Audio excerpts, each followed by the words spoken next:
reviewed that, and at this time, we will withdraw any objection to anything contained within that. Okay. And I do have objections for Dr. Karch, but if Dr. Palomo's waiting, we can wait to do those, or however the court Perfect. wants to proceed. Sounds great. Okay, so these records are coming in as the guardian's next exhibit, which I believe is number 5. Number 8.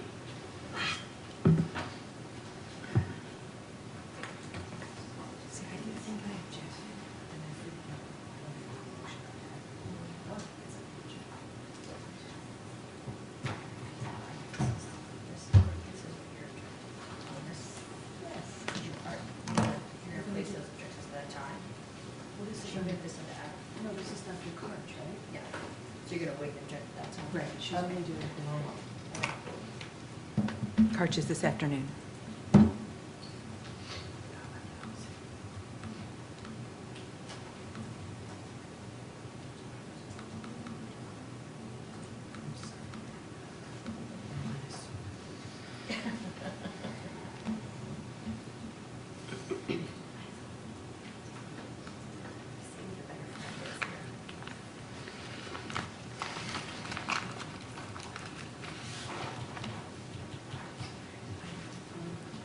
Is it going? Yes, I think we're ready to call him, right? Oh, I'm sorry. I thought we yes. were. Sorry.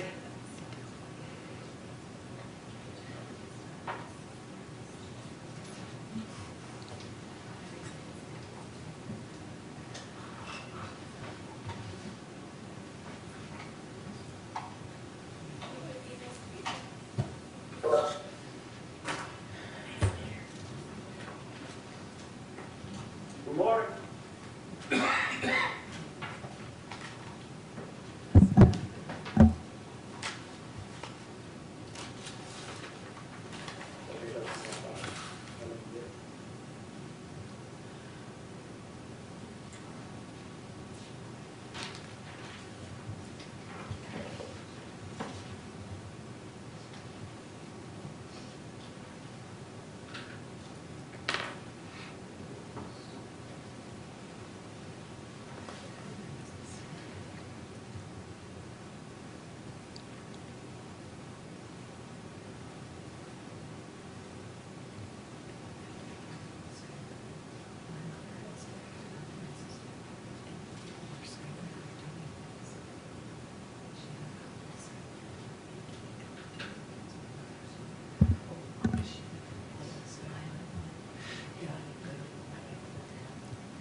George? Yes. Yeah, I'm trying to switch to video. Can you hear me? Yes, we can hear you. Very low.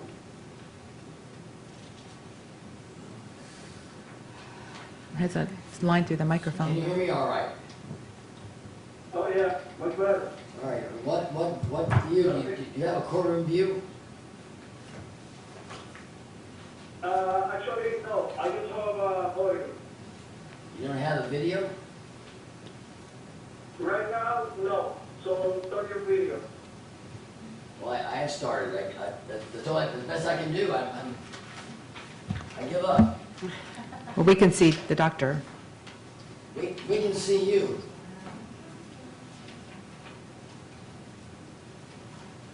I was able to see you for a few moments, and then it was dead. So, Yeah, shocker.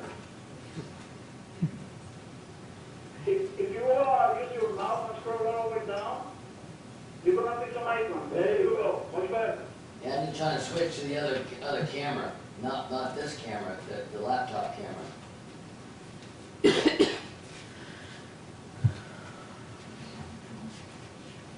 So I don't like using this.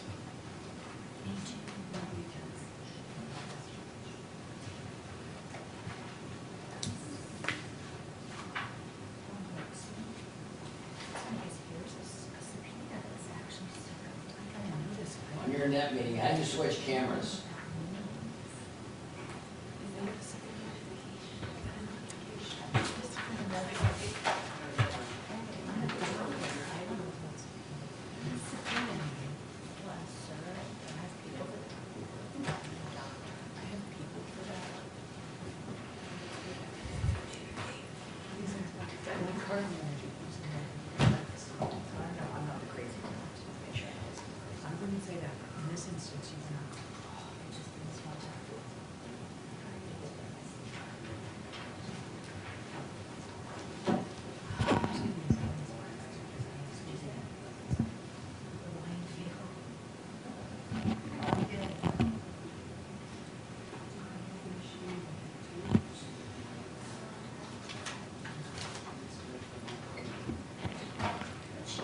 212.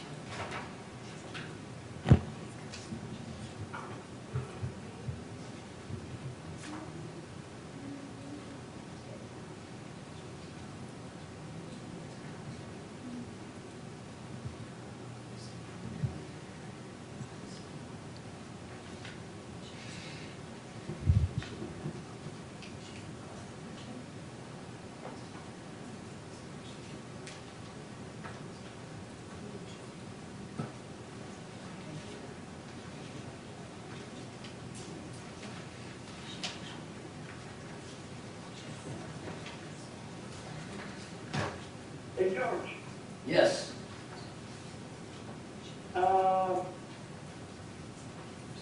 is this gonna be only testimony, or are we gonna share any,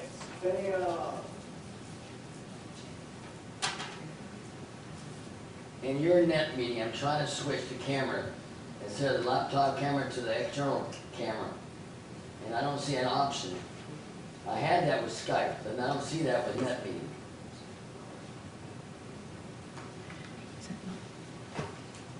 Can you hear me okay? Can you hear me okay? yeah, I can hear you. Okay, I can see the doctor, but I'm trying to switch camera views so I can see the courtroom. Is that camera connected directly to your laptop? Yep.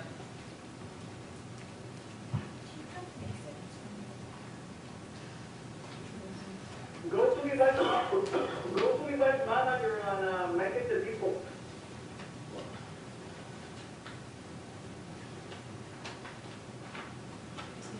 George, is it just that they can't see us?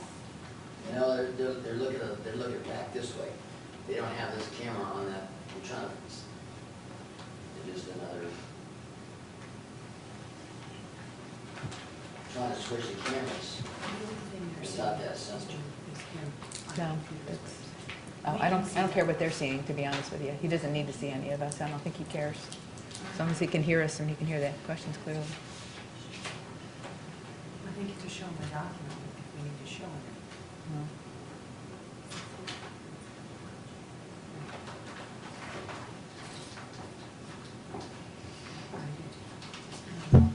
Yep, got it. You got it.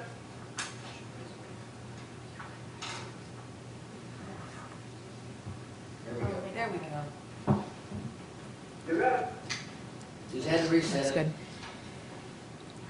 All right, cool. Good to go? In a minute. Dr. Palomo, can you hear me okay? Yes, I can. Probably if you can speak a little bit louder, it will be better. I will, and it looks like Raphael increased the sound. Can you hear me fine now? It's a little bit muffled. The sign said, on the screen said there's an echo. I will do my best to speak loud and slow. By all means, if you do not understand anything being asked of you, please tell us. I will do so for sure. Thank you. We just have one more moment while an attorney's finishing something.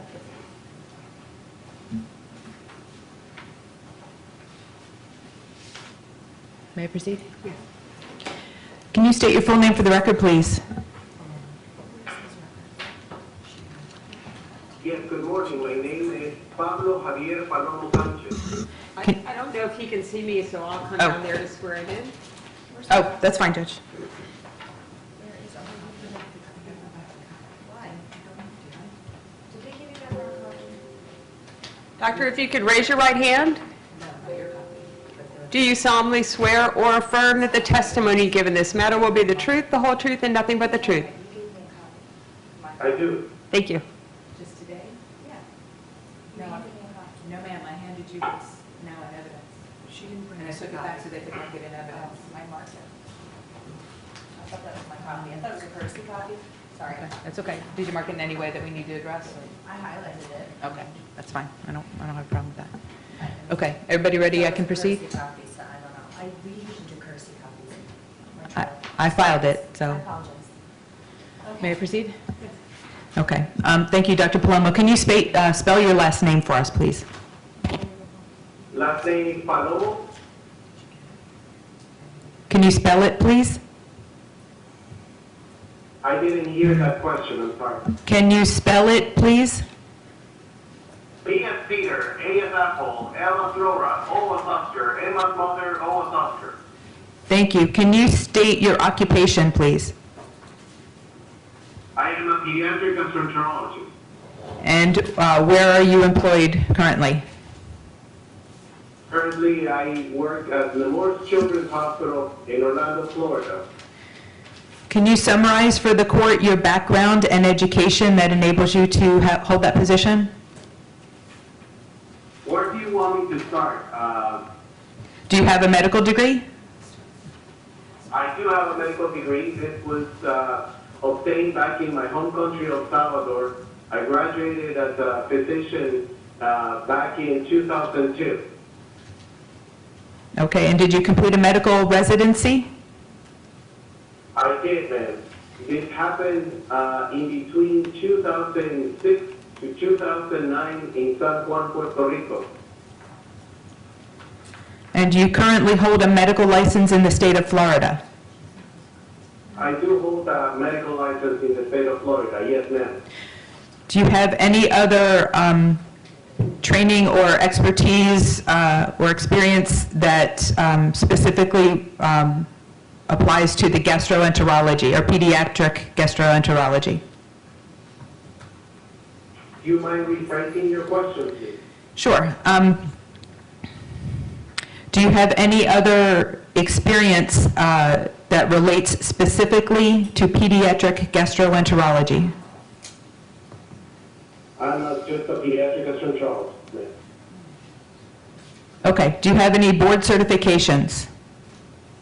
I do, in pediatric gastroenterology and pediatrics. And is your medical license in Florida currently valid and up to date? It's up to date and valid, yes, ma'am. Thank you. Can you describe in layperson's terms the best you can what a pediatric gastroenterologist does? Pediatric gastroenterologist is a field, a subspecialty of general pediatrics that cares for the gastrointestinal systems such as stomach, liver, intestines, and nutrition in patients under the age of 18 years old. Okay. Do you know a child by the name of Obadiah Azriel? I couldn't hear that question, I'm sorry. Do you know a child named Obadiah Azriel? Yes, I do know the child that you're mentioning. And how do you know him? I have had the opportunity to see the patient in the outpatient clinic in Lake Mary from the Nemoures Children's Hospital back in 2019. George. There was a pop-up. Just a moment. There's a pop-up on the screen. Thank you, George. How many times have you seen this child as your patient? 4 times. Before we go into those, can you state the dates of those interactions? And actually, before I ask you that question, I see documentation in front of you. Is that it looks like the affidavit of custodian of records, is that accurate? That is correct and accurate. Okay, so, and those are just your records attached to that affidavit? I believe, to the best of my understanding, that are only my records. Okay. Okay, just so I know what you're referring to. So can you state the 4 dates that you saw this child? And if you need to refer to your notes, if you could just tell us that before you do so.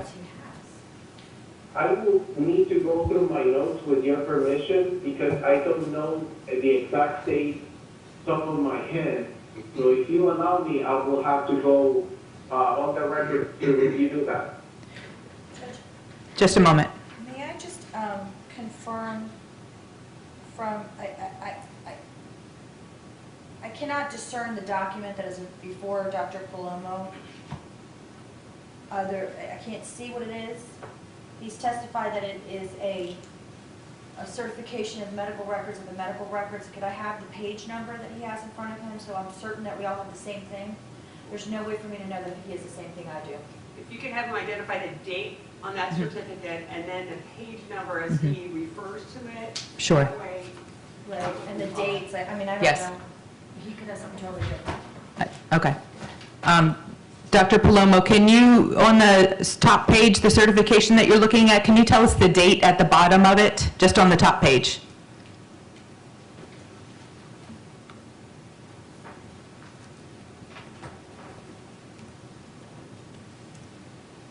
See at the bottom of the page? It says 14th of November, 2019. And who does it indicate signed just above that date?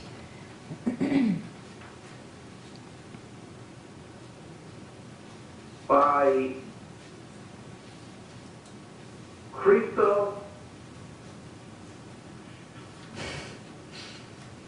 Last name, I think, is H as Sam, C as Charlie, H as Hotel. The last, probably 2 or 3 letters are a little bit blurry. Can you- May I come closer to the camera so you can see it? Absolutely. And if you can look toward the top of that page, I think she wrote her name in handwriting. It might be a little clearer there. Okay. It's show. S as, yes, on the top part it says show. S as Sam, C as Charlie, H as Hotel, O as Oscar, L as Laura, M as Laura. Thank you, doctor. Okay, so the question I asked was which of those 4 dates or what dates did you see this child, and you were going to refer to the document. So can you refer to the document to refresh your recollection, and when you determine a date, can you just tell us what page you're looking at when you do so? Okay, may I do that now? Can I look at the? Yes. Yes.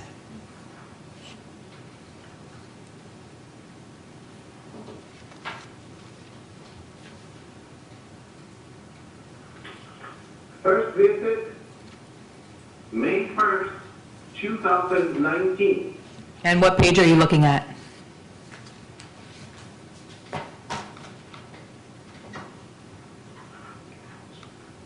Page number 3.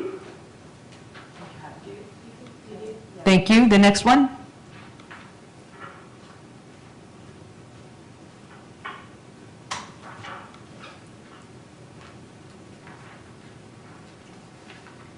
I'm sorry, did he just testify that his date is May 1st, 2019, it's on page number 3?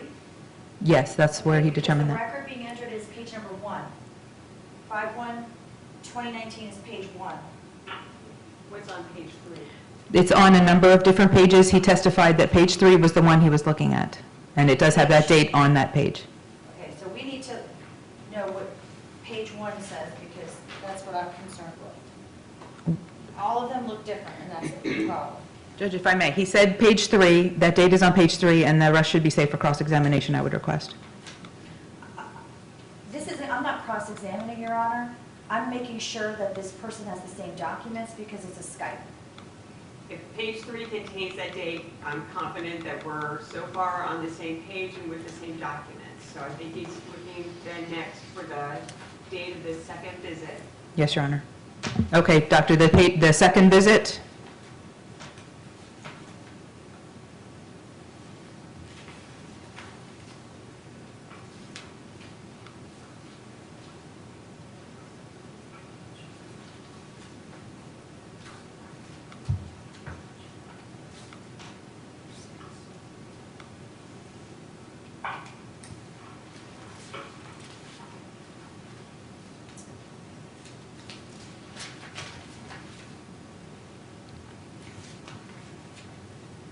Page 11,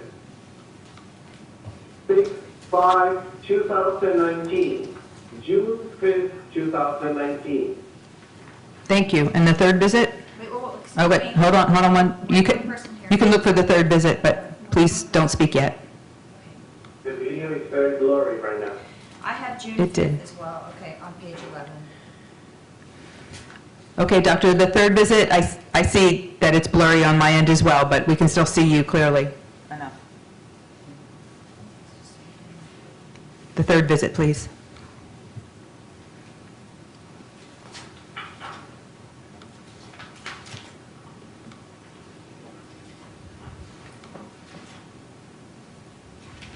Third visit, age 20, August 14, 2019. Here's the one I have, it's in my page 16, it's different than your page 16.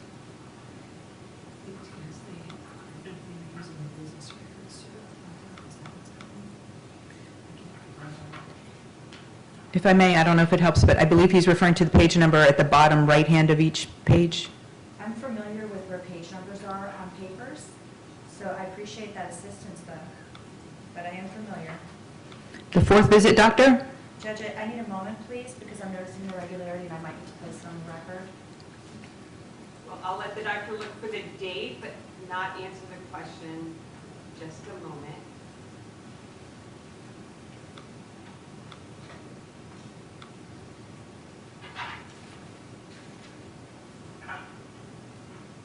This is what I have. Patients.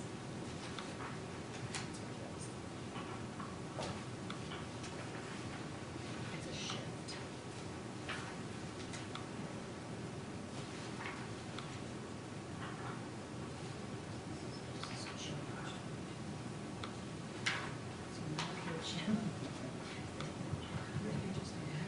Yeah, my page. Page 42. Just a moment, doctor. Fourth visit, Just a moment, please. November 6, 2019. Okay, if you can hold on just one moment, please. That's not what I have, Judge. For the date or for the page? So the next visit, he just testified he has a June visit, right? Then the next records that I have that are given to me by the government are August 14th on page 20. However, the ones originally given to me in discovery from the same package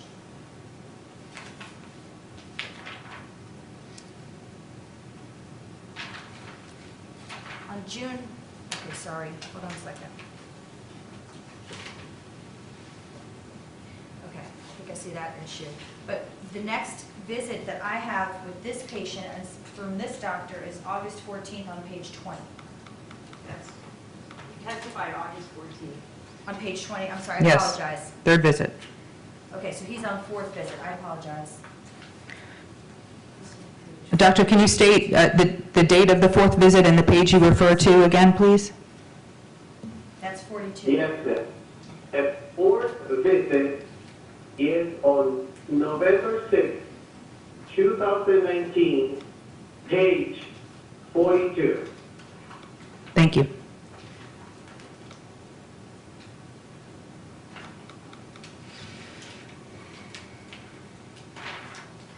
Just for the purposes of my confusion for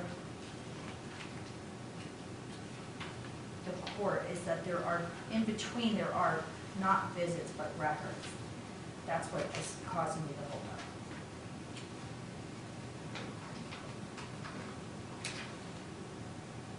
Okay, I have that. Thank you.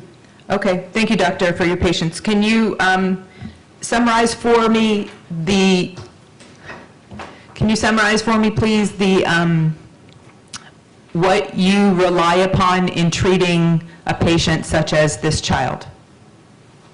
I'm going to object to lack of foundation. Just a moment. Overruled. You can answer the question.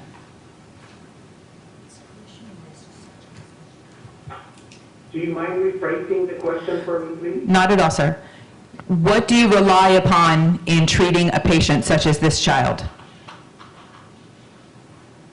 I rely on the information provided by caregivers. I rely on evaluation on vital signs taken on the day of the visit. I rely on data points such as changes in weight and height from each visit to another, and the overall testimony from caregivers provided to the appointment. Okay. What issues have you been treating this child for?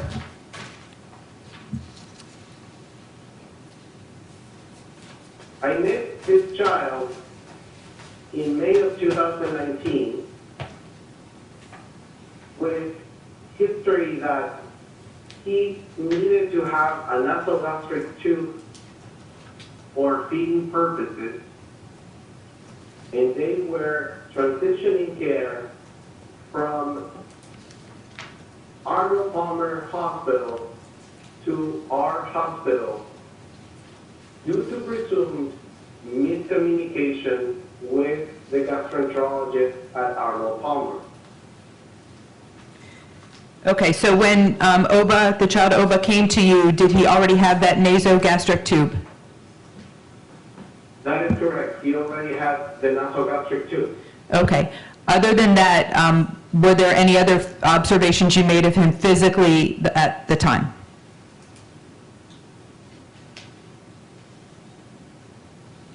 May I look again into my first visit to review the weight in vital signs in my notes for that first visit?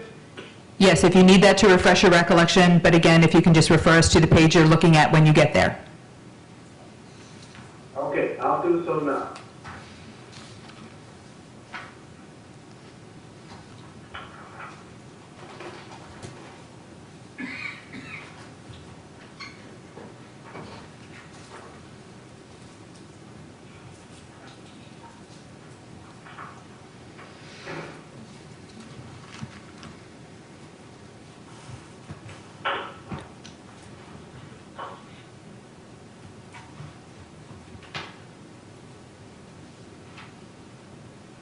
On that first visit, clinically, the patient looked to me as well cared.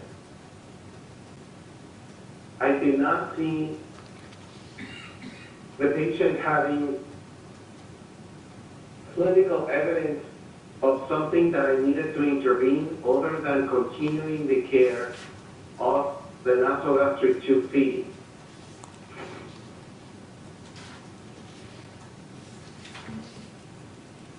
Okay. Regarding the second visit on June 5th, 2019, can you describe what occurred on that visit? May I go back to the record and review the chart on the second visit? Yes, if you need that to refresh your recollection.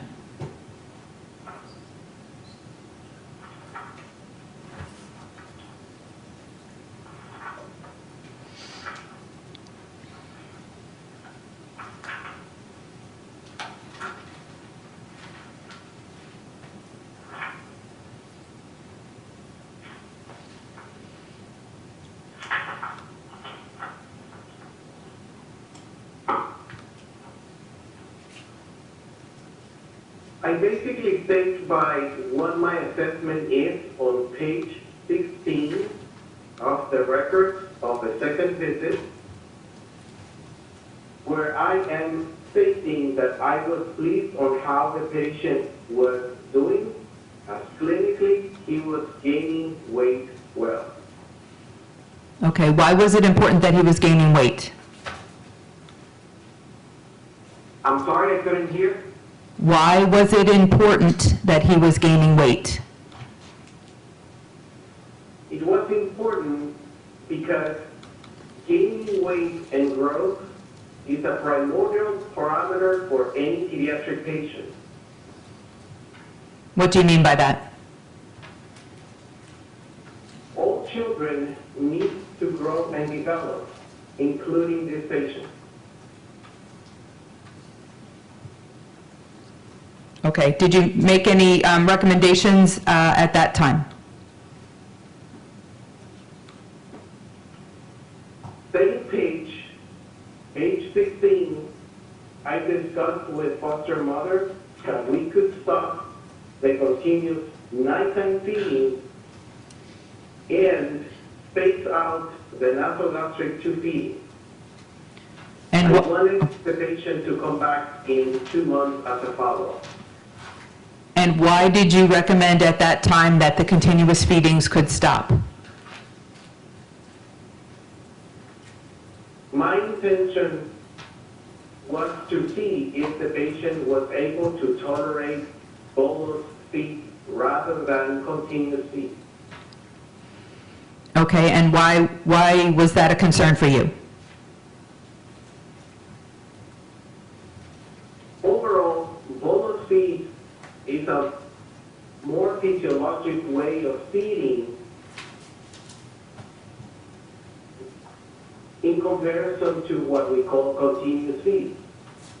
Overall, in our practice, if our patient is doing well, we try to mimic more physiologic ways of getting nutrition, such as bolus feeding in this case. Okay, you're using a word I'm not really sure about. You're saying bolus. Can you spell that for us, please? B as brother, O as Oscar, L as Laura, U as Union, S as Sam. Okay, thank you. And what does that mean? Again, layperson's terms. That means that rather than giving a volume continuously over several hours, the patient could receive a couple of ounces or the desired volume in a shorter period of time. Okay.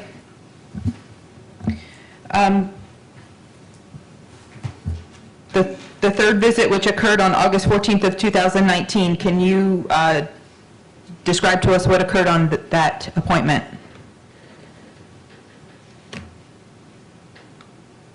I was not able to hear your question. Okay. On the third visit on August 14, 2019, can you describe what happened at that visit? May I look into the records? Yes, if you needed to refresh your recollection.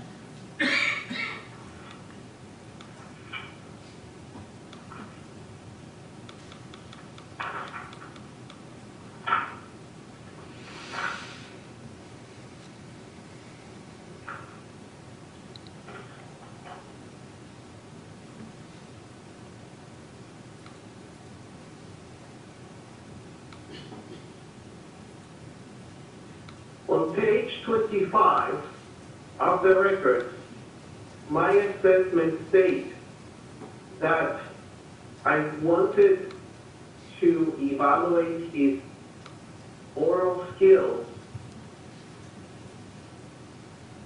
because to me the patient wasn't necessarily interested in drinking by mouth, and we were relying on the nasogastric tube for hydration and nutrition.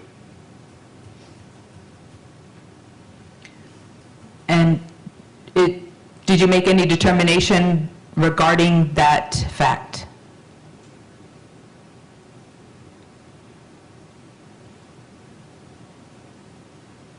If I may, may I add something to the prior question before answering the present question? Yes, if you need to finish your answer, yes. Thank you.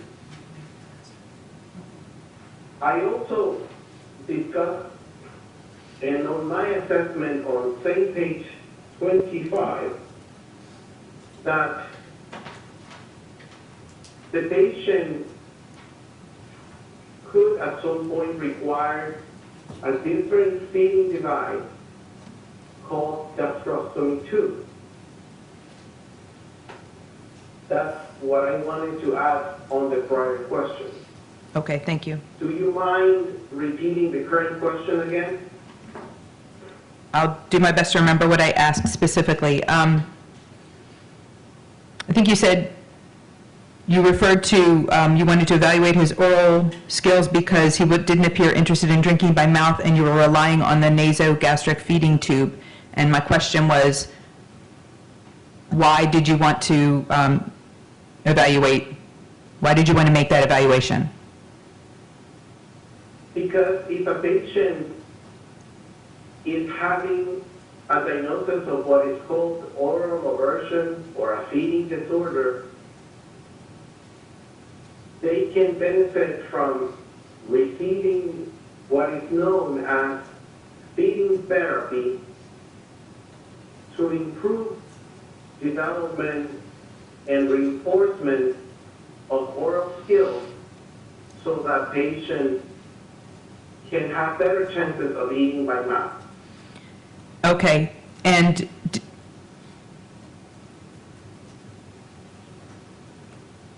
what diagnosis had you made at that point regarding this child with regard to oral aversion or feeding disorder?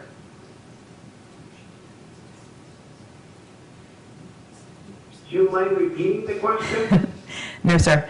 Had you made any diagnosis as to this child with regard to oral aversion or feeding disorder? Yes, my diagnosis was that the patient was having feeding dependency through a nasogastric tube and oral aversion. And at that time or at this time, did you have an opinion regarding why the child, why you made that diagnosis for this child? Just a moment, please. Objection is calls for speculation. It's outside the scope of what's been testified to and relied upon and outside the scope of the patient's knowledge. I'm sorry, the witness's knowledge. Overall, within the field of pediatric gastroenterology, and based on his experience and expertise, the doctor would have some information as to what may have caused such a diagnosis, and that's certainly within his field of expertise. Okay, doctor, if I can ask again, why did you make that diagnosis with regard to this child? I think I'm sorry, just a moment. And discuss this diagnosis because the patient. Objection. Doctor, if you can wait sorry, doctor, can you wait just a moment? Sorry. Go ahead. Sorry, I'm saying it loudly because I want you to hear me. The question that was posed was, did he know, what was his diagnosis as to why there was a feeding dependency and an oral diversion? That's what I objected to. You sustained that objection. So he did not, and then a different question was asked. I recognize this can be very frustrating for you, but it's for me, I barely cannot hear the question. Sir, I mean, Okay, that's why I wanted you to come into but court. he can't hear. So- Doctor, if you can just hold on one moment, it's the attorneys arguing. I apologize, but we'll be with you in just a second. I believe the court overruled the objection as well. I overruled the objection to the question, so if you could just rephrase it again and let the doctor know what the question is. I understand Yes, that he Your may be frustrated that he can't hear the legal argument, but it's not pertinent necessarily, and it's maybe even better for him not to hear the legal argument, so. Yes. Okay, doctor. I apologize, but sometimes we have arguments among ourselves, and that's what was happening. I will make sure you hear everything clearly when I'm asking a question. The question now is, with regard to the diagnosis that you made, for this child, why did you make that diagnosis? I made that diagnosis because based upon caregiver's description, specifically foster mom, the patient was not interested in feeding by mouth despite the attempt that she claimed that she was trying. Okay, do you have any information or any opinion with regard to why the child was not interested in that? Objection asked and answered. Sustained. Okay, just a moment.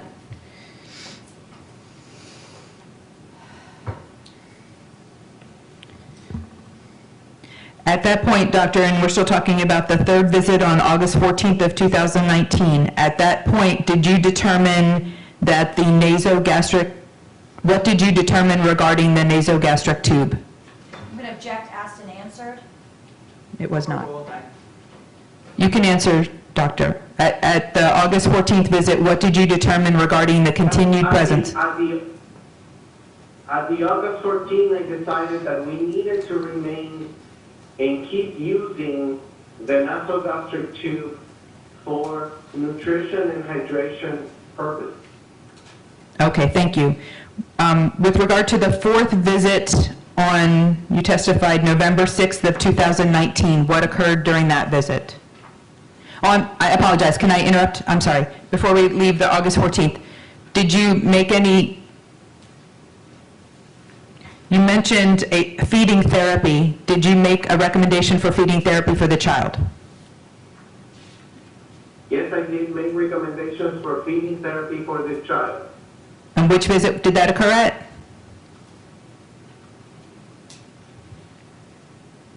I will try to look into the charts to review when specifically I made that recommendation.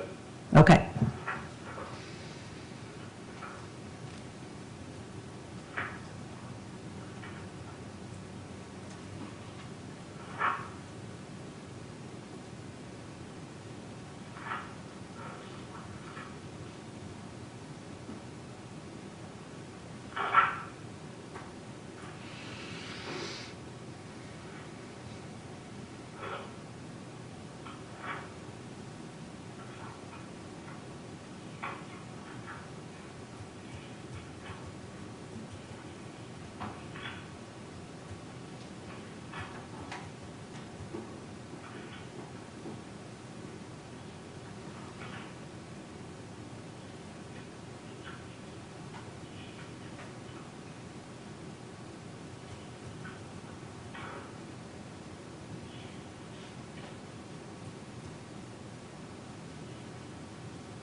To the best of my recollection, I think it was on the third visit. I am not able to find the order.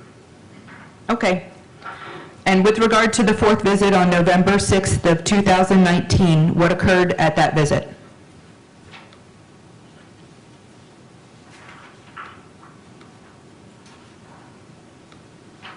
I heard you saying fourth visit, and I couldn't hear the rest. Yes, what occurred at the fourth visit?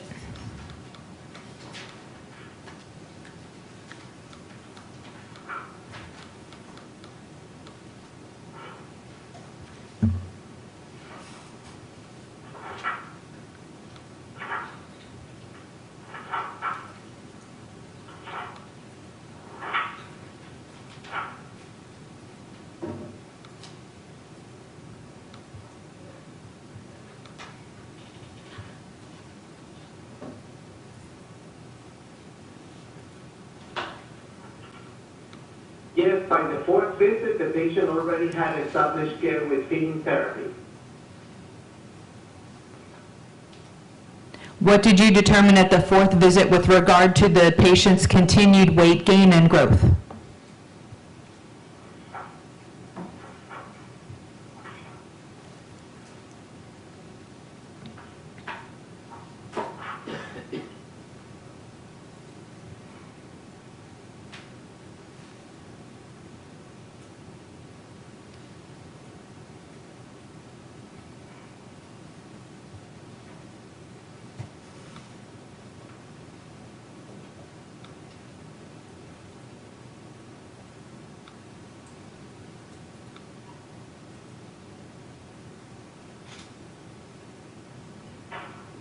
I am relying on the best of my memory at this point for what I'm about to say. Yes, sir.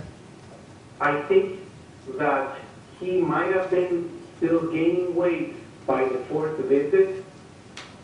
It would help me tremendously to have the opportunity to see the patient's growth chart, but I don't have that available at this point. Okay, thank you.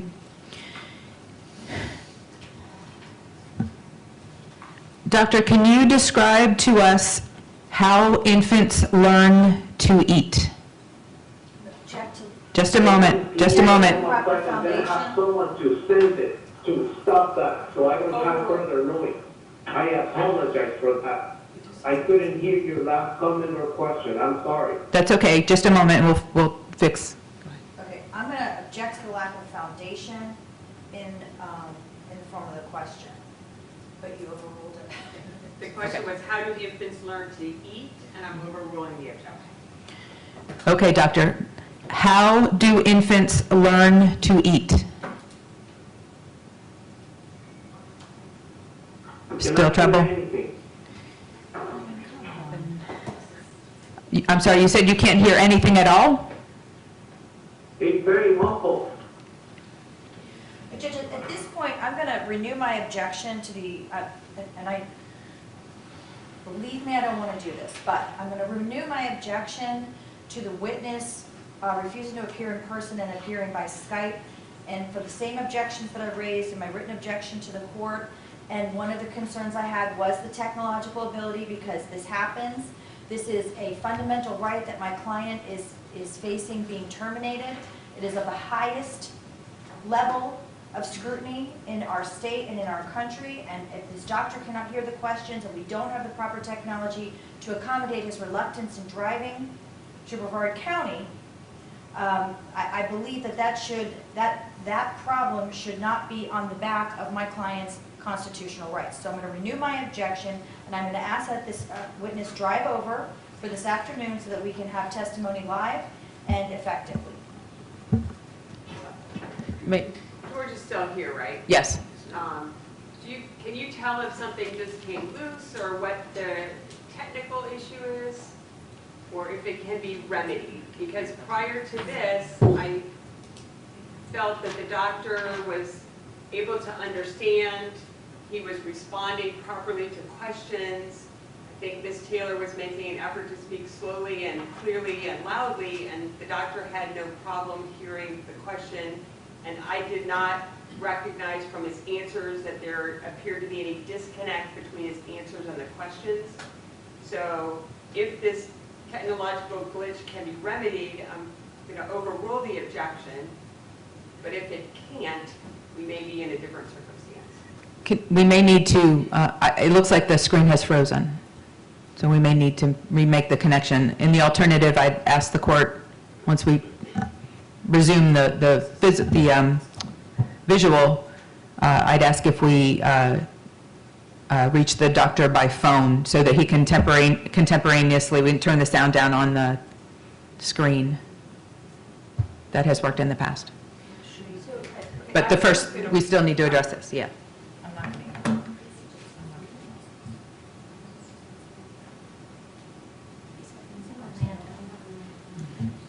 My concern is if the screen's frozen, we can't tell if he's looking at documents. Understood. I agree.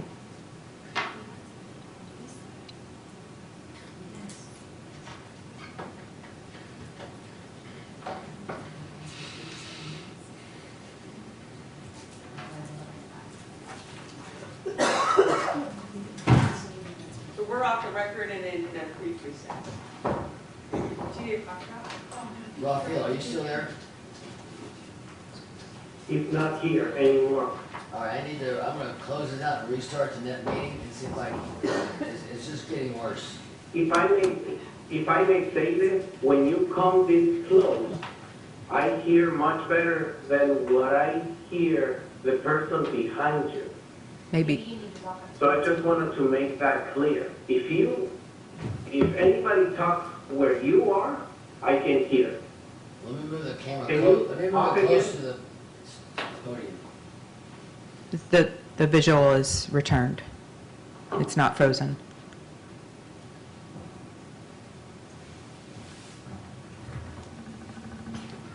Now, can you hear us all right? Is this better? It's much better. Okay, great. Okay, we're back on the record. May I resume? Thank you. Okay, doctor, hold on, let me think of where I was. Okay, I think I asked the question, how do infants learn to eat?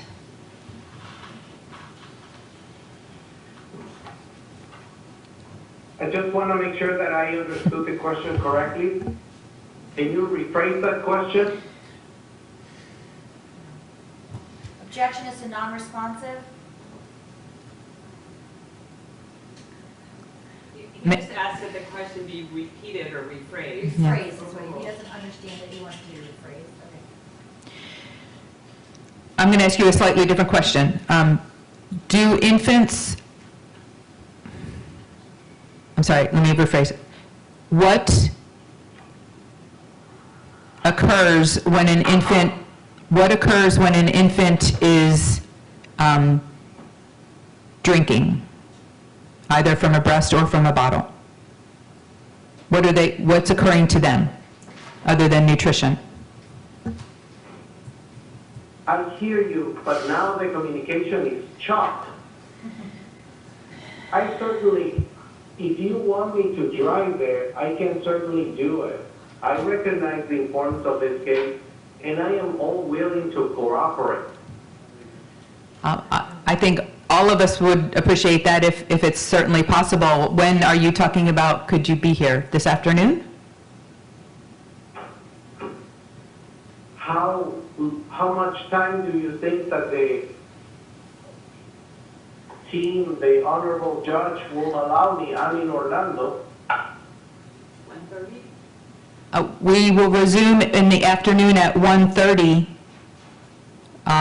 Okay? but I will have, I will have to make some arrangements here, and I'll give you a call when I'm on the road and hit over there. okay, I can tell you, Doctor, 1:30, if 1:30 is too early for you to arrange, later the afternoon would be fine as well. There's another doctor scheduled at 2 o'clock, so 3 o'clock would be fine if that gives you more time to prepare and make your arrangements. Oh, wait, Your Honor. Just a moment. She's, No, I can be there at 1:30. okay. I have an NBI hearing at 3:30, so there'll be a 3:30 recess for about 15 minutes, so I just. Okay, and he said, okay, If you can be here approximately 1:30, Doctor, that would be wonderful. I will be there. Okay, thank you. We're going to terminate the Skype at this time. Thank you so much.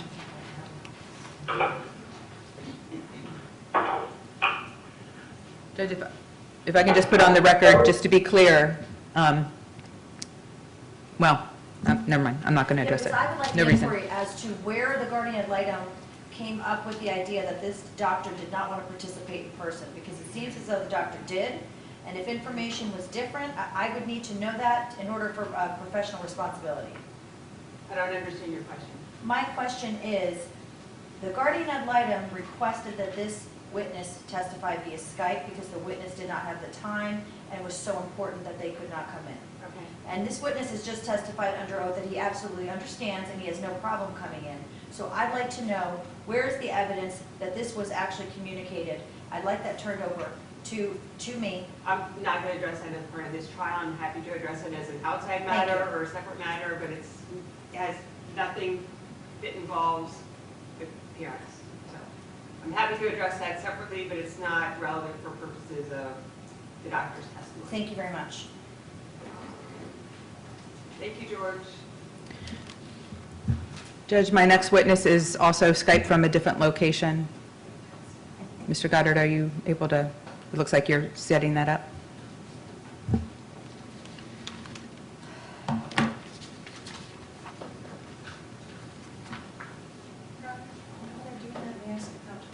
Certainly.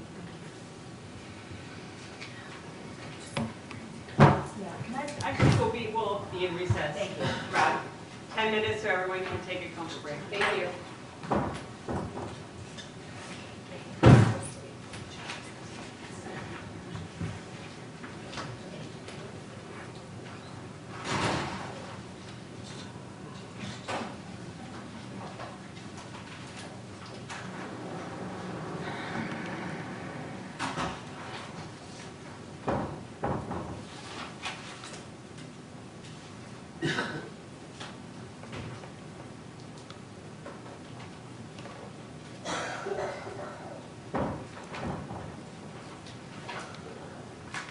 Oh, crap.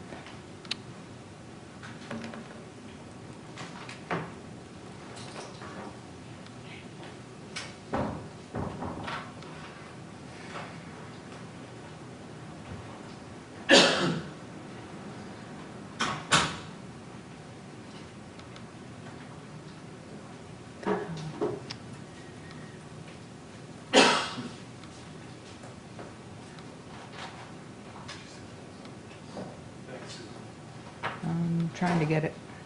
Yeah, her email address. Mary, it was mary.ferrante, Ferrante.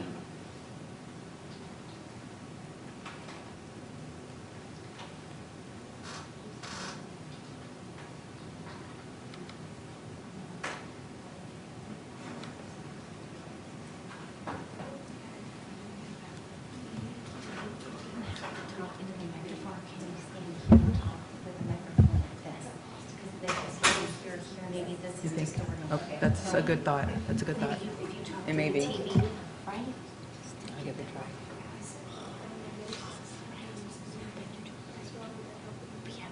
Except for the rest on my license and all that, knowing I did nothing wrong, it's fine, that's what they're saying.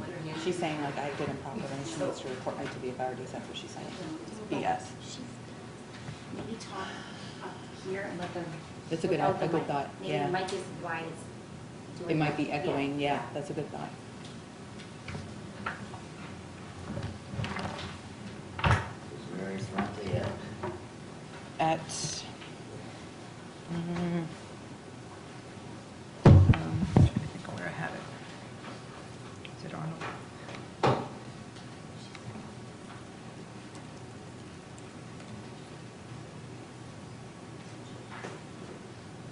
Can't find her. Hold on. Mary Ferrante at orlandohealth.com.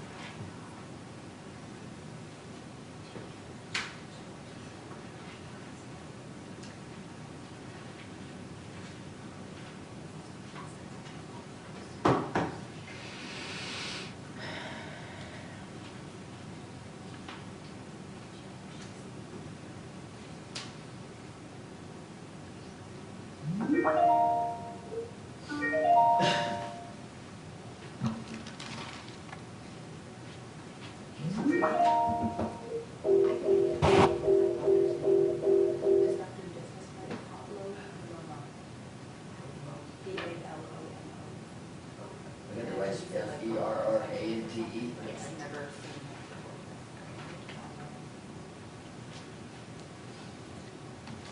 I got the right spelling. Mary Ferrante, orlandohealth.com. Looks right to me. Mary, M-A-R-Y.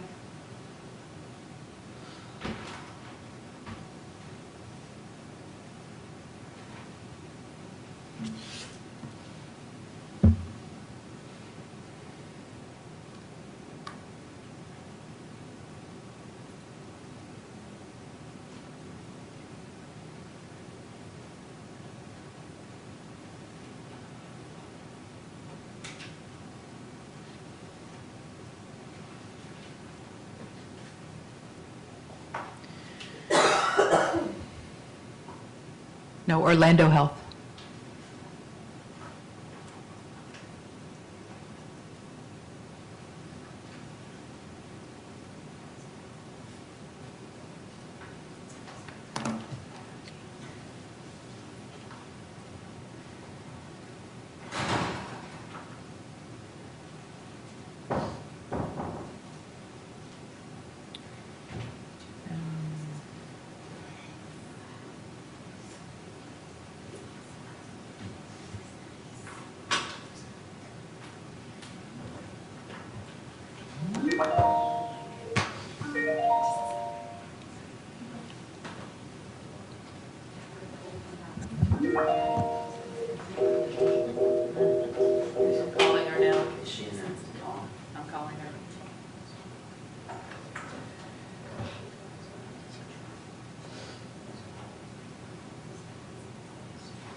FTE, that's exactly right.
George, she's saying try now. She emailed me back to try now.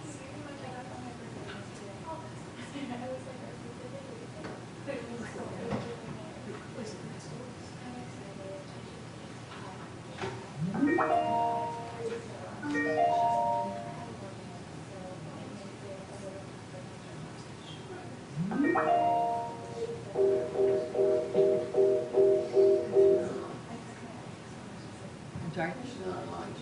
She's not on my Unless she might have called me. What? Maybe it's easier for her to call me.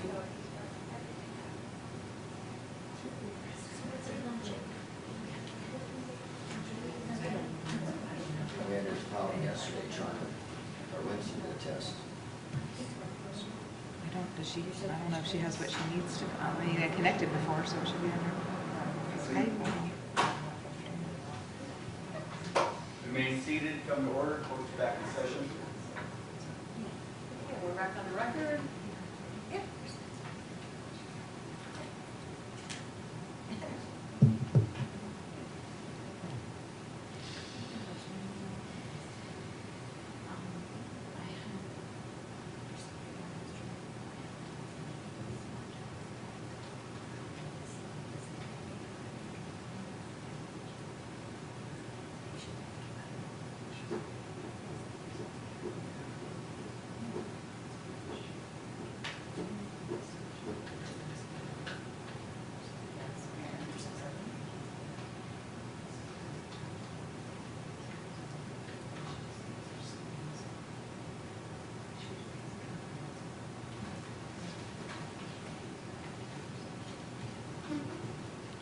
She says she's logged on, she doesn't know why we're not, I don't know why it's not. She doesn't know what. She doesn't know why it's not connecting, she said she's logged in. She's not, it's not, the system doesn't have her as online.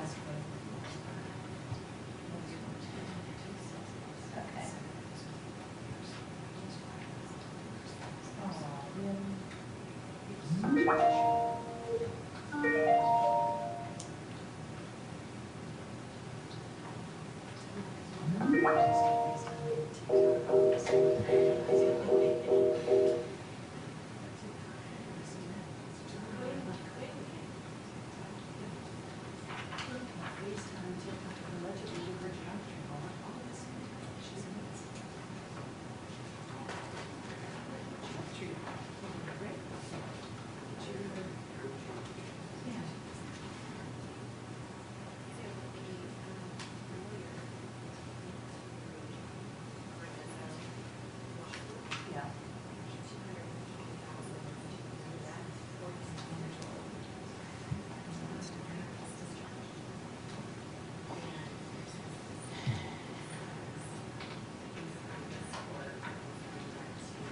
See if she can call me.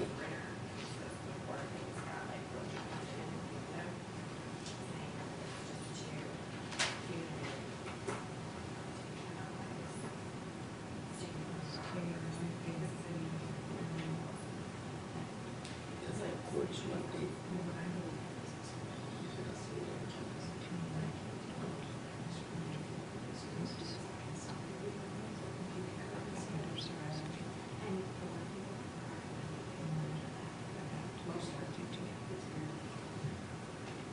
Shot.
See that green check mark there?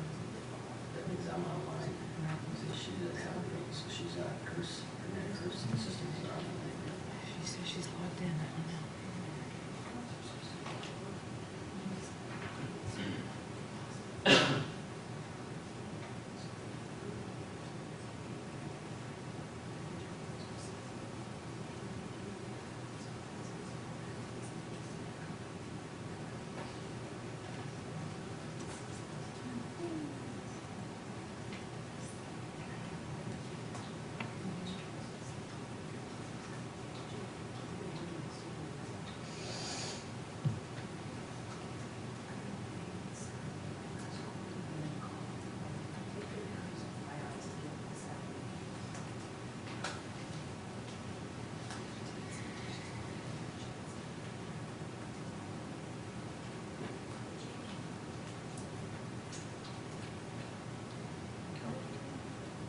We're trying to schedule the next witness.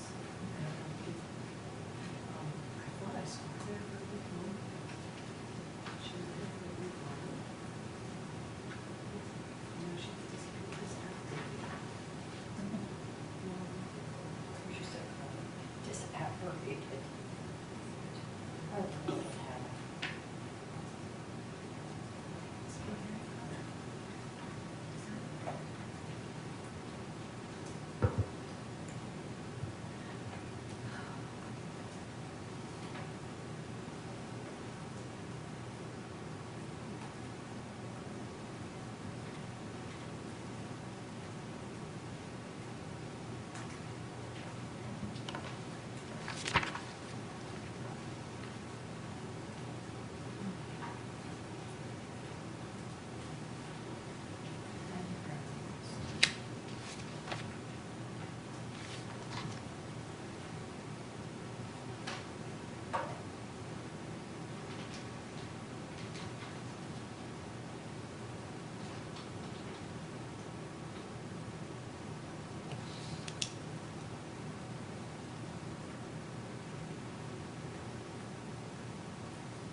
Suzanne Taylor?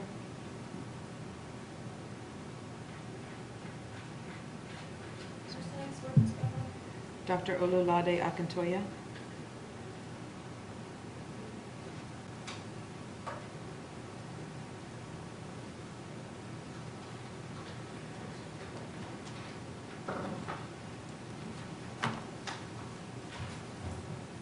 Maybe.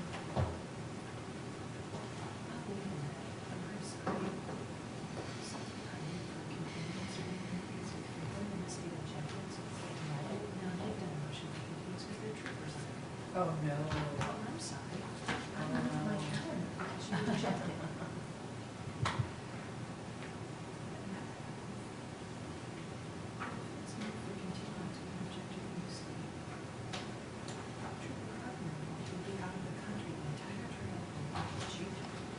Too bad. Gee, that's too bad, isn't it? Sorry. Killed tonight.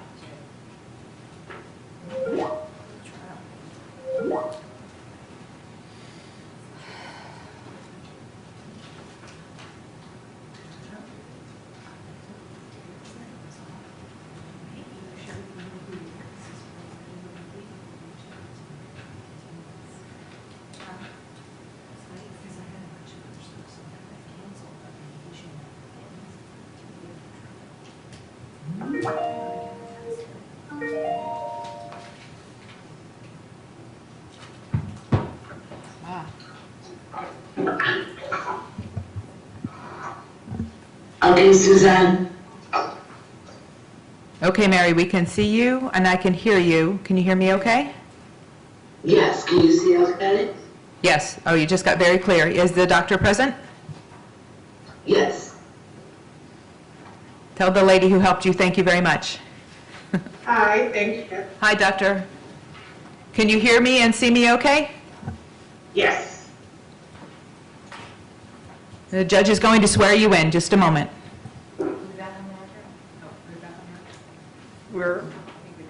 I don't know if we ever went off, but if we did, we're back on the record. And ma'am, if you could raise your right hand.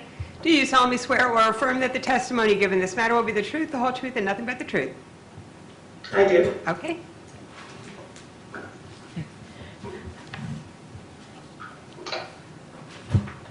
Are you ready and comfortable? Yeah, I'm gonna put a headphones on because I'm hearing back. Oh, let me try this. Oh, you just disappeared.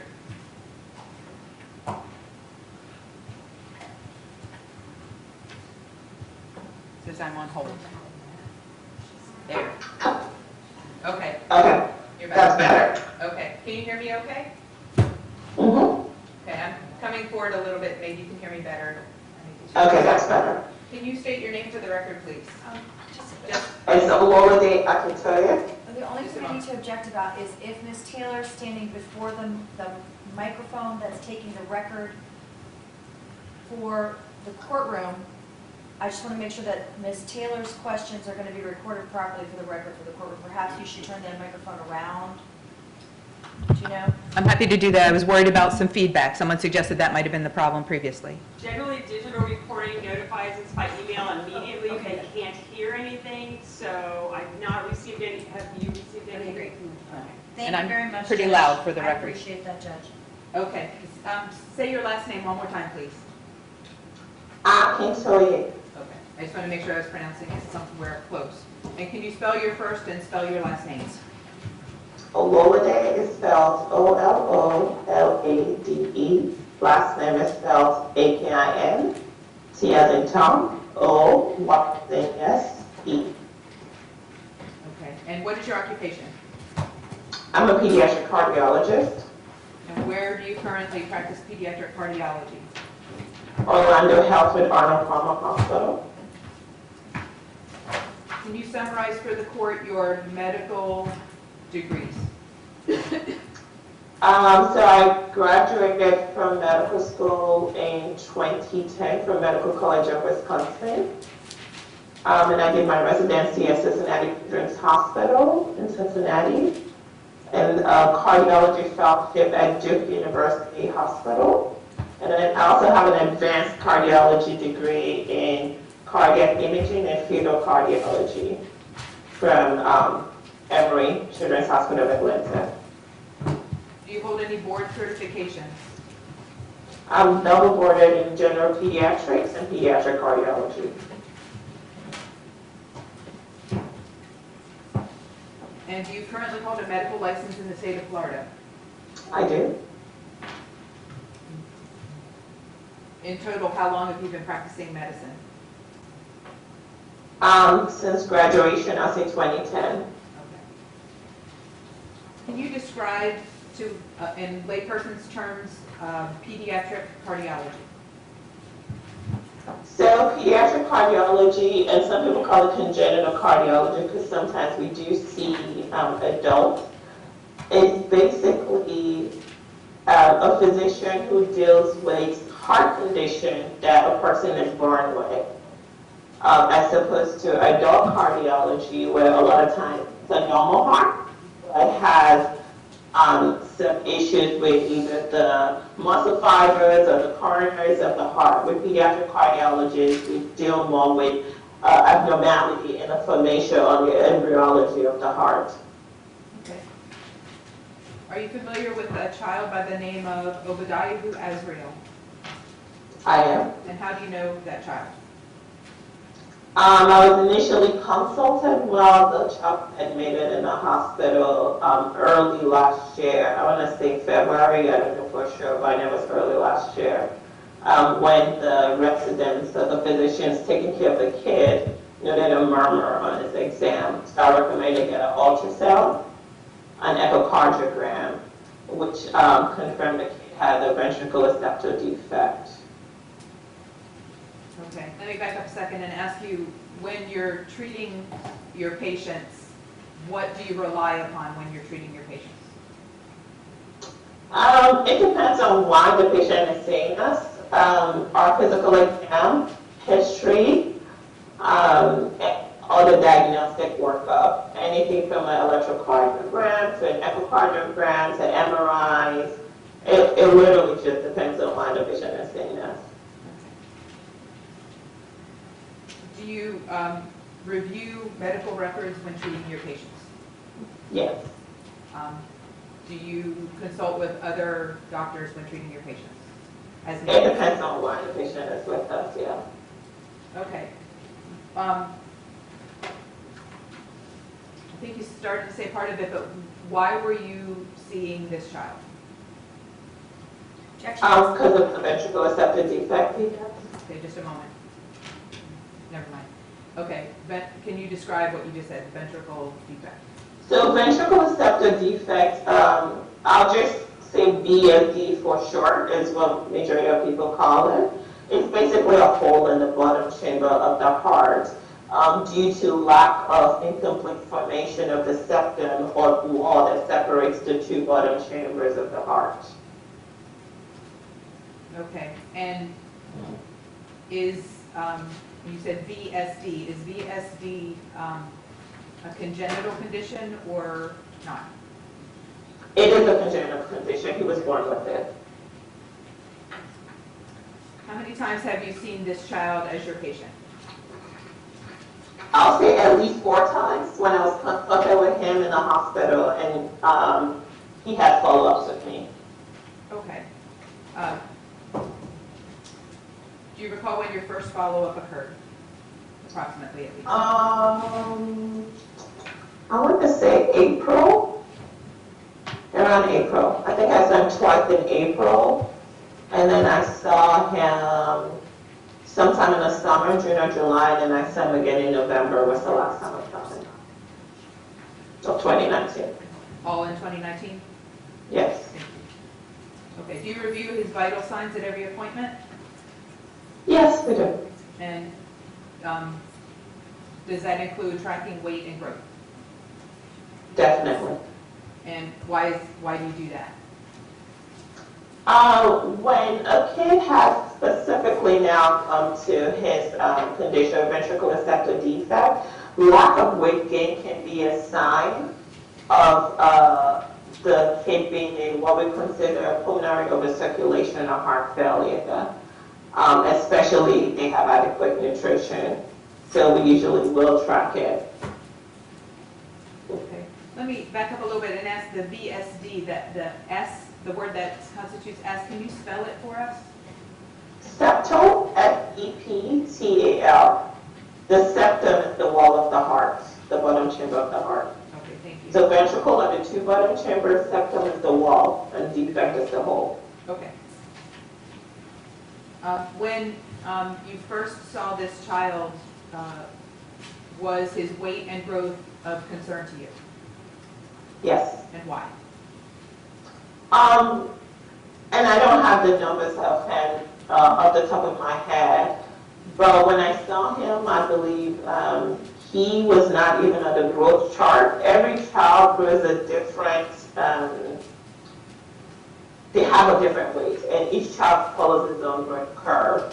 So I was a little bit concerned that he was underweight at the time that I saw him. However, I didn't have where he had been before. I didn't have any prior weights. It was literally what we had in the hospital. And I believe at that time the hospital was doing a workup of why he may have been underweight as well. So. Okay. What effect does VSD have on a child's growth? So when a patient has a ventricular septal defect, I probably have to go more into detail if that's okay, that way you can understand what I mean.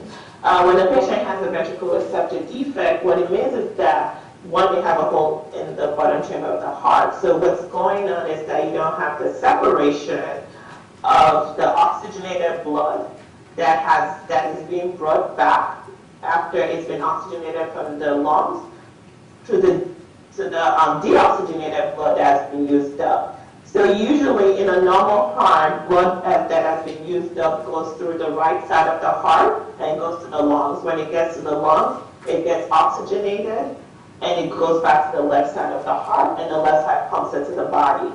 When you have a VSD or a hole in the bottom chamber, depending on one, where the VSD is, and two, how big the VSD is, you can actually have excess blood. So the blood that's supposed to be pumped to the body to be oxygenated gets pushed through the hole again to the right side of the heart.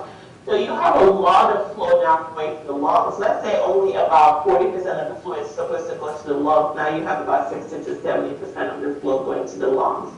So your body essentially has, or your heart has an increased metabolic demand. And what that means is that your heart is having to work harder than it's supposed to. So because of that, you burn a lot more energy. You and I have to work and run. The main job a baby does is to eat. So they're essentially burning more calories than they're supposed to when they have a VSD. Another thing that a VSD does is that because you now have excess blood flow going to the lungs, a lot of babies tend to be what we call tachypnic or breathing a little bit faster than usual when they have a VSD to try to get rid of that excess flow. So that's why it's important to see how much you're growing, because if the baby is well fed and still not growing, it makes me realize that the heart is working a lot more harder than it's supposed to. Does that make sense? Yes. So, well, when was the second, I'm sorry, you said you saw the child 2 times, April, summer? I think November. twice in April from what I remember, sometime in the summer, and last was November. During the time that you saw the child, during those times, what occurred with his weight and his growth? He gradually gained weight. And what effect did that have on the VSD? So, I'll kind of backtrack before I answer that question. In the hospital, his VSD was moderate size, okay? And it was also in the membranous septum. There are different types of VSD. The VSDs in the muscular septum, usually we can estimate that those tend to close over time. What I explain to people is that VSD, while we call it a hole, is really a failure together, or like an incomplete fusion of the septal wall. Why, if I have a fold in my shirt, for example, right, the hole can get bigger.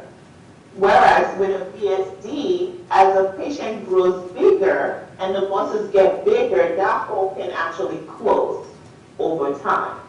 So usually, if, for example, the hole has been 4 millimeters, and it's not necessarily like the hole gets smaller, but a 4 millimeter in a tiny baby is different from a 4 millimeter in my heart, in your eyes heart.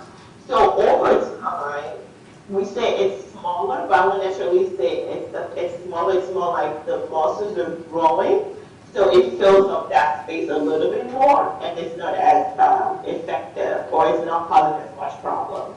Okay, what would be the effect if the child with VSD, the infant with VSD did not gain weight?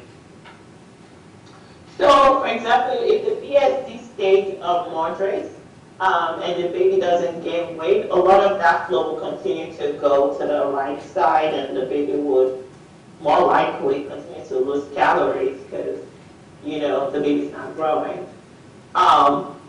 It's hard to give long term because we do have patients in other countries that their VSD is closed, and a lot of them don't actually have effects till they're like adults, where they have pulmonary hypertension for prolonged trashing, if I may, of the lungs, or they have maybe like an infection because now there's an ability for infections to go through the hole. So long term, yes, they do end up getting sick and they could get pulmonary hypertension, but short term is almost impossible to tell. And that's why we follow each child. Every child is different. There's some kids that have the same size of hole that Oba has, and I may have to do surgery in 4 months because the kid is still not growing. That's why eating and everything. There's some children, in the case of Oba, where after 4 months, the hole, quote unquote, gets smaller. It's also important to know that his also has, if you look at my echo report, I don't know if you have access to it or not, the hole was partially closed by the leaflet of one of his valves. And I think that helped, and that's why we're still following him. Okay. Another complication of VSD can have is because it's under the aortic valve, those valves can become leaky over time. So just because that hole is smaller does not mean he will need surgery. If that hole tends to affect the aortic valve, then we will have to close it to prevent further complications. Okay. You mentioned surgery. Did you make a recommendation or determine whether this child needed surgery for this problem? Initially, I thought he may need surgery just given how underweight he was. I didn't necessarily think the VSD was the sole reason why he was underweight, but I almost certainly felt like it did not help. So, for example, if his weight was, supposed to be 30% of what it was, the VSD may have made it 20%. May have just exacerbated it. So at that time, I thought he may need surgery, but again, I told him I felt like his caloric intake needed to be adjusted before we make that determination. And there were also some red herring, like hypothyroidism and other stuff going on, so I really wanted to follow him before I made that determination. And at this point, what is your recommendation with regard to surgery for OVA? At this point, I got to surgery. I was not at this point. Okay. And at the risk of, just to be clear, that I understand, what is the reason why he does not need, you initially determined he might need surgery, and now you determined he does not need surgery at this time? Initially, it was moderate, and I thought the VSD may have contributed to his failure to thrive. And those are one of the indications for surgery in VSDs. If we feel like the child is actually failing to thrive from a VSD, then it needs to be closed so the child can grow. But as he has now grown, and the VSD seems smaller, without any further intervention, I do not think he needs it at this point in time. Okay. What does his continued growth tell you, if anything, about the degree of the VSD? I don't understand your question. It was a bad one. I'm trying to pony off of what you had just said. So you said he initially, you thought he would need surgery if he gained more weight. Did I understand you correctly? Yeah, Okay. Initially I said there may be a possibility he may need surgery because, like I said, one of the indication of closure is failure to thrive. So without any much information except for what we had at that point, if he had failed to thrive despite nutritional optimization, yes, he would have had surgery. But since now he's growing and the hole seems, as his heart has gotten bigger, as his heart has gotten bigger, the hole has seemed to be smaller and is not causing any clinical symptoms. One of the clinical symptoms we look at is if he's tachypneic or breathing fast or not gaining weight. He's gaining weight and he's not breathing fast. So without those two symptoms, I cannot recommend him for surgery at this point in time. And he also has no effect on his valve. So. Okay. So at this time, what do you attribute, or do you attribute his weight gain to anything? What do you attribute his weight gain to? I guess the GI, he's been seeing GI and they've been optimizing his calories. So I would say that, I guess. Did you ever receive any information or make a determination that his poor growth was due to something other than lack of calories? I'm going to object to leading. Just a moment. I'm going to object to leading, and I'm going to object to speculation, specifically referring to the previous answer of I guess when referring to that answer. So leading and calls for speculation. Sustain.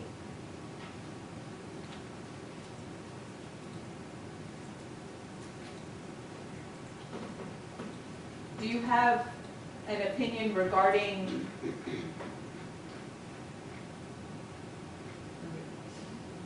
strike that for a second. If a pediatrician, if this child's pediatrician had recommended a cardiology intervention on November 1st of 2018, but that was not done, would that have any effect on what you observed with this child? I'm going to object again to leading. Overruled as to leading. Object to speculation. Sustain. When you saw the child in April of 2019, did you have any information regarding whether the cardiac issue had been known previously? Objection asked and answered. Witnesses testified they had no information from the prior care. Sustain.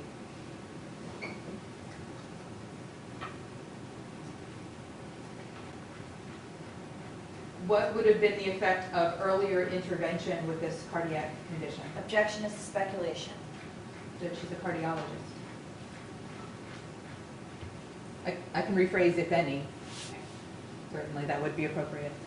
Okay, what, if any, effect would there have been on earlier intervention with this child's condition?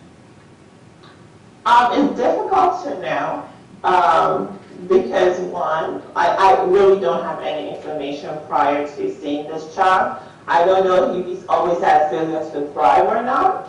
I don't know if like a physician or they've seen another cardiologist in the past. I don't know any of that information. It's really hard for me to tell. All I can say is that as he has grown, it seems like he doesn't need surgery. You know, just being as objective as I can be. It's hard for me to kind of like tell what would have happened earlier. This is not one of those cardiac defects like a hypoplastic left heart syndrome or, you know, one of the more advanced defects that if intervention had not been done earlier, because he still hasn't had any intervention except for proper nutrition, I would say, was the best intervention they can get at this point in time.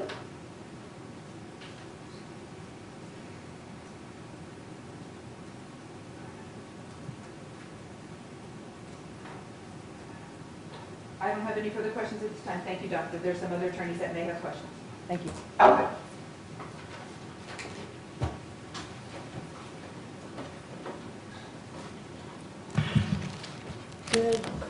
Good morning. Can you see me okay? Good morning. Hi. Can you see? Yes. You can. And you can Yes. hear me okay? Mhm. Okay. My name is Bryn Brito. I'm an attorney and I represent the father in this matter, Mr. Robert Buskey. It's nice to Okay. meet you. Nice to meet you. What I want to just clarify here, this is cross-examination. I've reviewed your records from the hospital that you produced. In those records, isn't it true that you did find that the VSD, I know it's septal, the VSD may have been contributing to the failure to thrive, correct?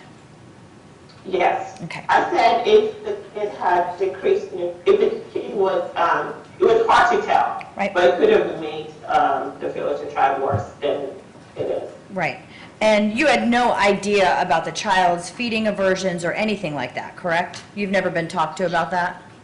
No, I didn't know anything about the aversion. I just knew there was a case of neglect, and the kid may have had improper nutrition, as I probably noted in my notes. Right. What was told to you by other people? I was told by the primary team that there was concern for neglect, and the kid had not been taking adequate nutrition for the age, like milk. But- it was more like starchy diets You and were- such, which is not appropriate for a kid that age. You were told that by the team based on the records that were produced, correct? Objection, speculation? Sustained. Where did you get that information from? Verbal coming from the team. Okay. Do you know the source of that information? I don't remember. It's been almost a year. I'm not saying who on the team told you. Do you know how the team got that information? Objection, Is public that hearsay. Sustained. How does information get into medical records in an emergency situation, and how can you rely on it? I don't know, I'm a pediatric cardiologist. I was consulted only for the VST, so I did not get into any social issues. I like to come in objectively, and I did not make any determination about whatever was going on with the child. Right. So, because you're a scientist, correct? You're a doctor, right? Right. You rely on objective facts, correct? Right. And objectively, what you've testified to is that this is not a defect, a heart defect that necessarily requires intervention.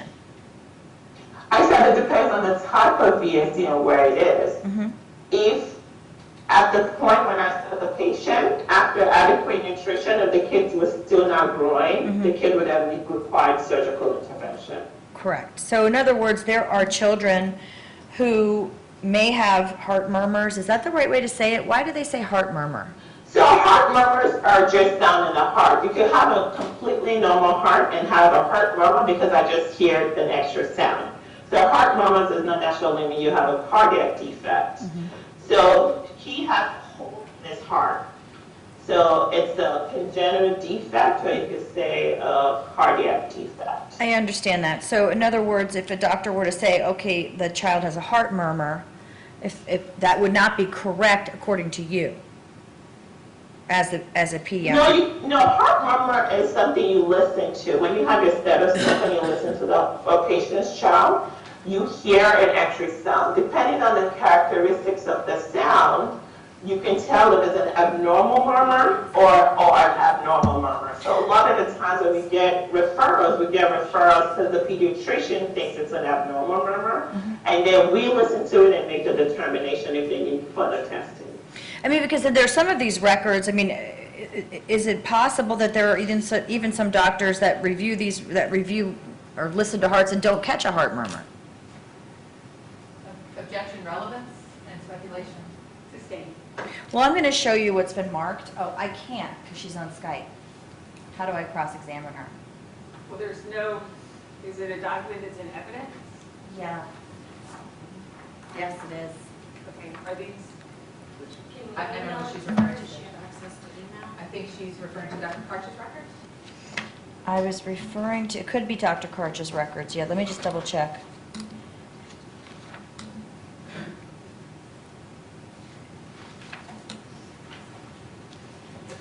Let's answer the bigger question while I'm making sure. Those aren't in evidence yet. Okay, then I'll recall the witness. I mean, if you don't want to move them in yet. I mean, you're gonna move them in, correct? I mean, let me address the Absolutely, court. I'm just- If the government is going to move them in anyway, and they've been presented, But I believe there was an objection to some of the content of these records from what Ms. Mostert represented. Are those the documents that we're speaking about? Yes, Your Honor, we have objections to the inadmissible hearsay. Is that Karch? No, that's Palomo. I have Palomo in my hand. Okay. It's not Karch. Right, I understand that. Okay. Okay, so for instance, this is in evidence. I'm referring to what's been moved into evidence by the government, by the guardian ad litem, petitioner's Exhibit 8. That's in evidence. I'm referring to page 5 of the medical records. There's no way for me to show this to the witness, so I'm going to, I suppose I'd have to read it to you. And Okay. because I'm, trying to understand, because this is a Dr. Palomo, who's just testified, is in really the middle of his testimony, and he has presented documents, and for instance, in his assessment of the heart by his office, it says in his records, regular rate, regular rhythm, and no murmurs detected. And What kind of doctor is he? well, he is a doctor, a gastroenterologist, and this is starting on May 1st, it would be the original record that states that. So I would say that's not correct. The kid definitely has a murmur. So I don't know what to say to him. I agree with you. What I'm saying is that, does every doctor catch it the same way? No, because it depends on your experience. He's a gastroenterologist. Half the time they don't even listen to the heart. Mhm. So Right. a pediatrician, yes, I expect a general pediatrician to catch it because that's part of their general assessments. Right. I expect a cardiologist to catch it, but I don't necessarily, I'm not him. I don't know his degrees. I don't know anything about this physician. But all I can say is the kid has a murmur. I agree I agree with your finding, and I understand your finding. What I'm trying to ask you about here is, because I see that also the same doctor that the government's relying on for the gastroenterology, I'm just saying, it also says here on June 5th that regular heart rate rhythm, and no murmurs detected. So you just... I don't know what to say to that. Right. So in other words, there can be mistakes made by doctors in assessing patients. Would you agree? I think that's known. We're not God. So. Absolutely. It is it's a gray area in a lot of cases. Would you agree with me? What's a gray area if the kid has a murmur or not? No, I think the It's not a science, gray area. I agree with you with that. I'm saying the science, how to treat it. Maybe they would go to a second opinion and a second doctor would say to treat it differently, right? It depends on what though. Right. And I'm not questioning your diagnosis. What I'm trying to explain is that these records change from doctor to doctor. I cannot say anything about anybody's records but my records, so Right. I don't know what to say about that. Right, but what you're saying is that based on the gastroenterologist saying that there was no murmur and no problem, you're saying that that couldn't be true. And I'm saying I'm not surprised that gastroenterologists would say that because they probably listen to the heart. Right, like you wouldn't be surprised if a really bad pediatrician didn't catch certain things either, right? You can say that. Because sometimes doctors... But not in this kind of defect, because he has a VSD. It's not a VSD murmur is different from an innocent murmur. A VSD murmur is harsh. So I don't see how anybody would say the kid does not have a murmur. Well, I'm not saying that. What I'm saying is that you would agree with me that some doctors sometimes misdiagnose. I'm not going to speculate on any other doctor but my patient and what I'm doing. I'm not asking you to sorry. speculate. What I'm saying is that here's a doctor that says here in these records that that the guardian ad litem entered in, that there was no heart murmur. Objection calls for... I don't have this record, so I don't see the entirety of it, so I can't really say anything but what I'm saying and what I know. Would your So I testimony... like to kind of stick to what I know. Would your testimony benefit if you had the ability to review these records? No. So you don't believe that by... Because if the kid, if the physician states there's no mom, I don't know how it pertains to me personally. Because of my record, I'm telling you, I heard a murmur, so I don't understand how that pertains to me. And a VSD makes the baby, in certain circumstances, burn more calories, correct? Yes. And yes. so if the parents were unaware of the level of that murmur, I'm sorry, the VSD, and unaware by the pediatrician that that would cause burning more calories, that would be something parents would need to know, right? Objection? The pediatrician. Excuse me. There's been an objection with no legal basis raised behind me by opposing counsel. The objection and the legal basis stated was speculation. Okay, thank you. Okay, do you need Ms. Taylor to move up, or? Yeah, she just yells objection, and I didn't hear anything after that, Judge. I apologize. The legal basis that she stated was speculation, and I'll sustain the objection Okay, on the basis stated. thank you.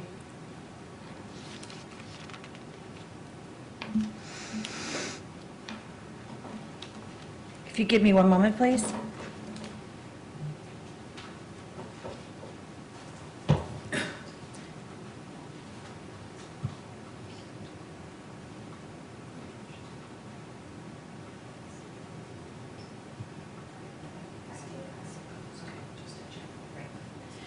So when a newborn baby, would it be typical for you to see a newborn child being treated by,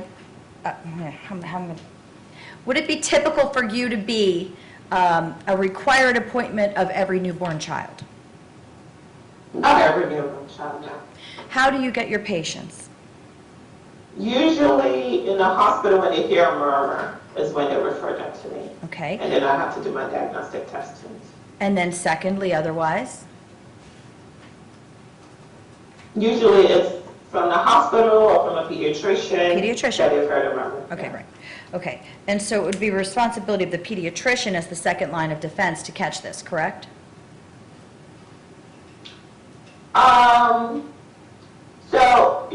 Okay, like I said, usually the pediatrician refers to us if they hear a murmur. There are different murmurs babies can have. All babies are born, sorry if I have to explain wrong, a little wordy, but all babies are born with something called a PDA. PDAs always have a murmur. So it's not unusual that a pediatrician will wait till the time when the PDA closes, anywhere between a month to 2 months. And a lot of times when they still hear the murmur, then they refer to us for further evaluation. We can kind of make the determination if it's an innocent or normal murmur or abnormal murmur. Right. And that would be presented in the medical records of the infant with the pediatrician office, correct? Usually when it's done to us, they do, yeah. Okay. All right, I have no further questions. Thank you. Ms. Boster? I have no questions. Ms. Billington? No question. Redirect Ms. Taylor. Thank you, sorry, Judge.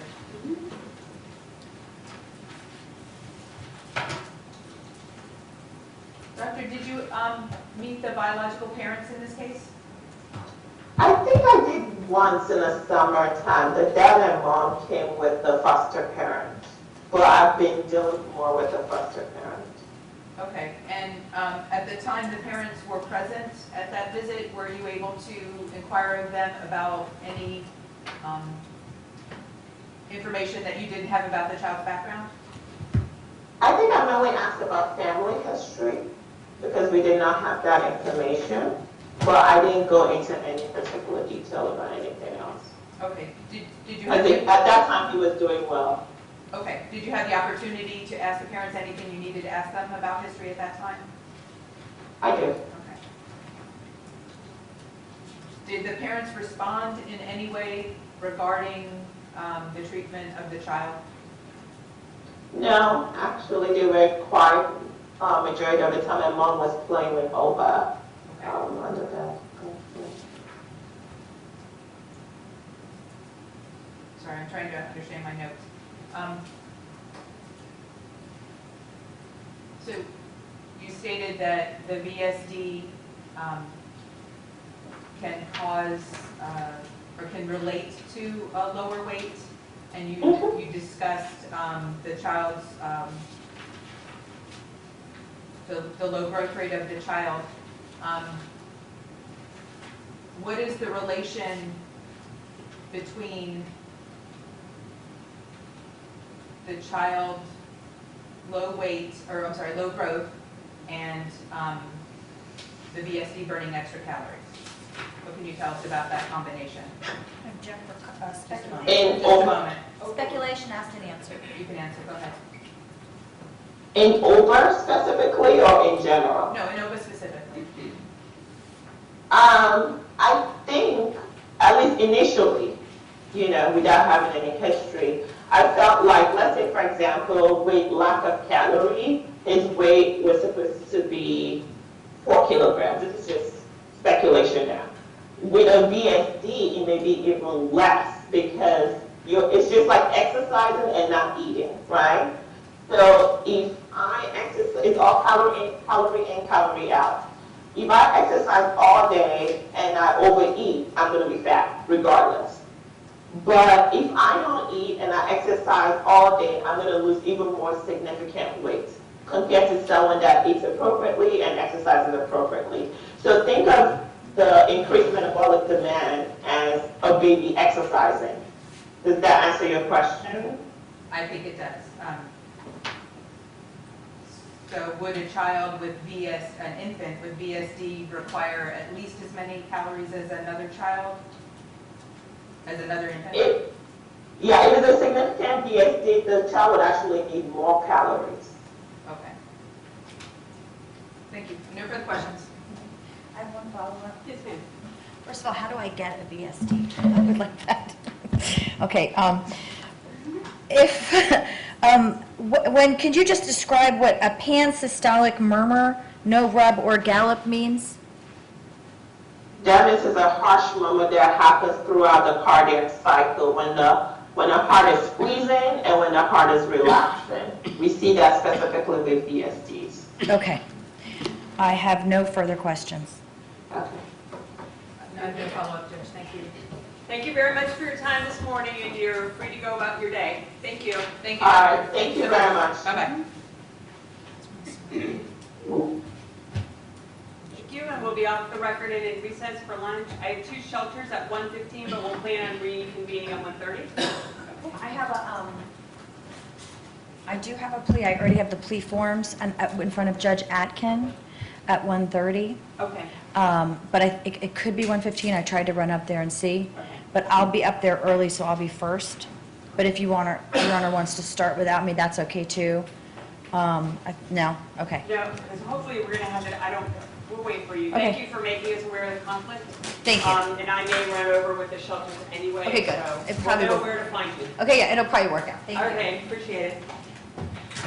Are we able to leave our stuff on the table?